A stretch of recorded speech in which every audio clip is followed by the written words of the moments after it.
so excited. We're going to talk about how our elimination diet went. That's what our last episode was all about, was like us getting started on it, and we did it. Did you do it? Well, you know what? I know we had talked about doing like which protocol we were going to do, if we were going to get rid of this or that or whatever. Oh, and that's right. What I honestly ended up doing was getting rid of dairy for the most part. And what did you end up? Normally don't eat gluten anyway. So for us it was I gave up gluten just because I do have it on occasion with like Dave's Killer Bread or something like avocado toast or whatever. So I fully gave that up, and then I gave up the dairy. So it wasn't like my diet was high in gluten before, but this was like really narrowing in on no gluten, period. So it's been probably about a month that we both gave up those things. I reintroduced mine. What did you reintroduce already? I reintroduced both. Okay, so tell me a little bit about what happened with gluten. So the reason I started elimination was to see if it helped me go number 2. So I had a goal in mind, was I wanted to see if it was going to help me go poop. That with eliminating both didn't work. So unfortunately, it didn't do what I wanted. Long enough? Could have been not long enough. Or there's something else. Or there's something, deeper that I need to look into with a gastroenterologist or something. But when I reintroduced gluten, I got like the worst gas. Which is, I know you are going to hear that out of my mouth because I'm so like not about that. It like for a couple of days. Wait, did it used to give you gas before or no? Or I didn't notice. So okay. this like I was aware of like, oh, this like my stomach isn't feeling that great. Mm-hmm. And then with dairy, nothing. Hold on, going back to that though. I mean, if you're getting gas comes from your digestive tract, so it's possible that there is an issue there, and you're just barely scratching the surface. So I'm sure if I do it longer, I think I will continue it because I didn't miss the bread. Like I got more creative, and it allowed me not to have some of the foods that I don't want to have that often. So like what? Like little baked goods, like zucchini bread. Like I can get more creative, like using coconut flour, almond flour, and not necessarily go for whatever the store bought like little pastry thingy was or whatever. Right. But yeah, so I think, and my energy actually was a little bit better, but I don't know which one it was. So wait, so what happened when you reintroduced dairy, or how did you do it? I did it with yogurt. Okay. Which was a staple for me. Greek yogurt is a huge staple for me. So to not have it the first couple of days, I was like, what am I going to eat? And I know did you struggle with that too? The same, because I was probably eating Greek yogurt as one of my meals at least once a day. And I started to rely heavily on it in order to get my protein in. And so once I started the elimination diet, just like you, I had to get a lot more creative in terms of how my main concern was how am I going to get my protein in, because I was relying on dairy so heavily. And so for me, one of the really interesting things is that I noticed that obviously I was eating a lot more meats, and my satiety just went up. Like where I think I told you there was one day where just because I was busy and I had already meal prepped a bunch of ground beef with zucchini, I ended up having that for breakfast, lunch, and dinner. Or for breakfast and lunch, I think. And then I went out for dinner and had steak. And the next day, I was supposed to go have breakfast with my mom. Oh, you weren't even hungry. I wasn't even hungry. Like usually I wake up at 5, 6, and I'm ready to eat. I want something in my belly. Yeah. Even if it's just a little bit. But I woke up and I was just like, don't want food. I wasn't even thinking about food. That's nice. And I get to the restaurant at 11:30. Which you would have already eaten breakfast by now. I would have already eaten like 3 times. Yeah. And so I think one of the biggest takeaways for me, I still haven't reintroduced the dairy.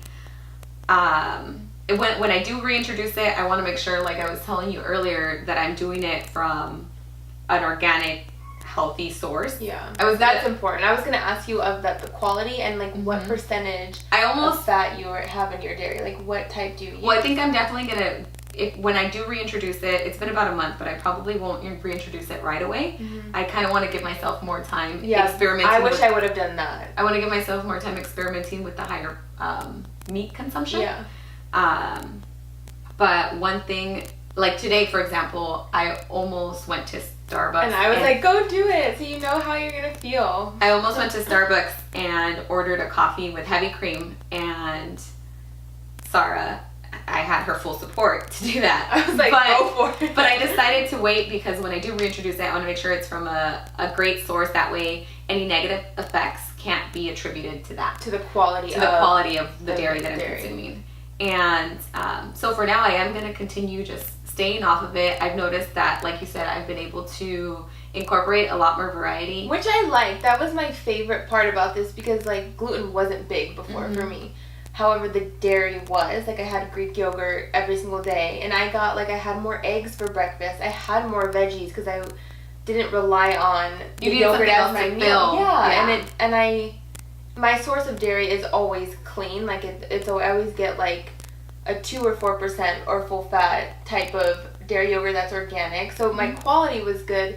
But now, like, I actually don't miss it. It's not something I don't rely on it. Like, I'm genuinely interested now in seeing where this goes. Yeah. That's kind of how I was today. Like, when I thought about getting the coffee with the heavy cream, I thought about why I wanted it, and it wasn't because I miss dairy. Because, seriously, I feel like I am more almost content with my diet now compared to when I was having dairy. When I was having dairy, I don't know if it was maybe because it has a little bit more carbs, but I felt like after eating that meal with the yogurt, I would want more. And that's why sometimes I would have satiated. It. Exactly. But I wonder now if it's the quality or what percentage were you eating? Full fat. Dairy? Oh, it's always full fat. Never mind. Yeah. I don't know then. It was always full fat, and it was always usually plain. Like, I wouldn't add extra fruits or carbs to it. So for me, I think I'm going to keep it up a little bit longer, see how my body reacts to the higher animal protein, which so far it's loving, and maybe reintroduce it a little bit later. I think I need to restart mine. Like, not restart, I think I want to do another end instead of the 21 days. I think I want to do the month, just to see if that helps the digestive issues that I'm having before I go to the gastroenterologist that I haven't seen him in like 7 years. And the last time I was supposed to go see him, it was like a scheduled colonoscopy. And I was like, I'm not going to go back. So I'm going to give it another month because I'm enjoying it. And I do think there is something going on. And I liked it. I like the creativity that involved with it. But when I reintroduced the dairy, I didn't notice any symptoms. It was more there was no gas, there was no nothing. No the gas came from the gluten, because what I did was when I reintroduced the first 3 days, it was introducing gluten, and then I reintroduced dairy and no gluten the next 3 days, because I didn't really look up how to reintroduce. I just knew to be mindful of like what the symptoms were. But you didn't notice any mood changes or no? Just I've kind of just been in a mean mood anyways this month. So usually it's me. No, this month was me, like irritability. Nothing really changed that way. However, I did feel like lighter in my stomach. Like, it didn't feel like, I don't know. I just didn't, it felt different. Like, the distension in my stomach, probably from like the severe constipation, wasn't like crazy. And then the energy was better. And then I had to get, but the first 2 days I was like, oh great. What am I going to do? What am I going to do? But now, I go find other things. Are you thinking about eliminating anything else in the future? Just to test it out? No. Okay. I think what I want to do is eggs. I want to, because I feel like that is one of the really common food allergies.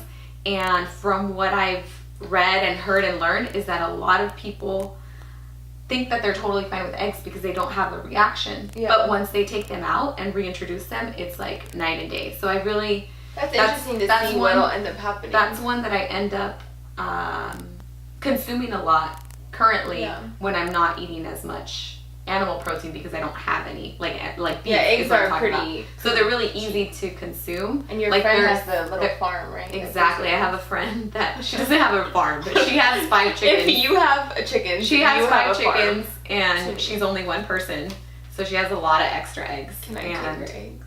No, because I get them. Well, you're going to give them up, so pass them on over. Eventually. So there are days where I easily consume 4 eggs, which is a lot if I have an actual, reaction to it. But true. Currently I don't know. So I think once I get situated with, regularly consuming adequate protein from other animal sources that aren't dairy, I will slowly start to remove those eggs from my diet as well. I've thought about like what else I would want to try, but I think I need to really figure out the gluten and the dairy, because I do think the symptoms that I got afterwards showed there's something. So it's like I'm going to focus on that. I think you're just like a tiny bit in denial, like you don't want to believe that it's possible. It might be eggs, but like... No, I mean the gluten or the dairy. Oh, yeah. No, yeah, there's total denial, but I went into this like... Oh my gosh, like just really she didn't resistant. Want to. I didn't want to do it, but I'm all about like really figuring out like me as a person. Like what works for Sophia might not work for me, and I know that what works for me might not work for her, and that's just how it is. Like our bodies are so different, so it's like resistant because it's like do I really want to commit to it? But I found like benefits of doing it. However, I need to do it again. I think. The difference between you and I in this situation was that I went into it kind of with the mentality of like, hey, I want to figure out kind of how things are affecting me. Whereas you went into it almost a little bit more brand new. And that's why you were a little bit more reluctant, and you didn't have your why fully established. Like your why. Well, I had my why, which was like poop, and that's not enough. But it wasn't strong enough to where like you said, you've been dealing with this issue your entire life. Yeah. What you have invested in solving that problem has been kind of, set aside. Yeah. Because you've just lived with it for so long that you don't even know what it feels like. And it like. could be almonds, like we talked about, and I'm like, I think at this point, like I'm less resistant to like I can give it up. I can try if it is something. Almonds. Like, the almond butter. Yeah, like I'm headed in the right direction of like, if I'm not gonna not give it up because you just don't want to. Because I just don't want to. Like I'm interested. I recognize it's temporary. It's literally 21 days or however long you're gonna do it for. It's not forever. If I have no symptoms when I reintroduce it, I'm going to incorporate it back. She's gonna take an almond butter bath. Yes, and I totally would. But if it shows me symptoms like that are negative, then I'm probably gonna give it up. Like I'm okay with like you've mentally moved on to that. Yeah, I'm at the next level. It's good. Fine if it doesn't work well with me, because I felt good. Good. During that time, I was in my mood, but that was just I don't know. Yeah. So we'll keep you posted on our future attempts at eliminating certain I love foods. that there are attempts, but do you see how it doesn't have to be perfect? Like, you can redo it. You can try it with something else. Like, you're figuring out your body. And I think one of the things that would be really helpful, though, is actually eliminating all of those allergens at once. Because I think separating them one by one is an okay test, but I don't think you're actually reducing enough inflammation in your body. To notice a difference. Exactly. And with that, we will say adios, and we'll see you next time. Bye-bye. Bye.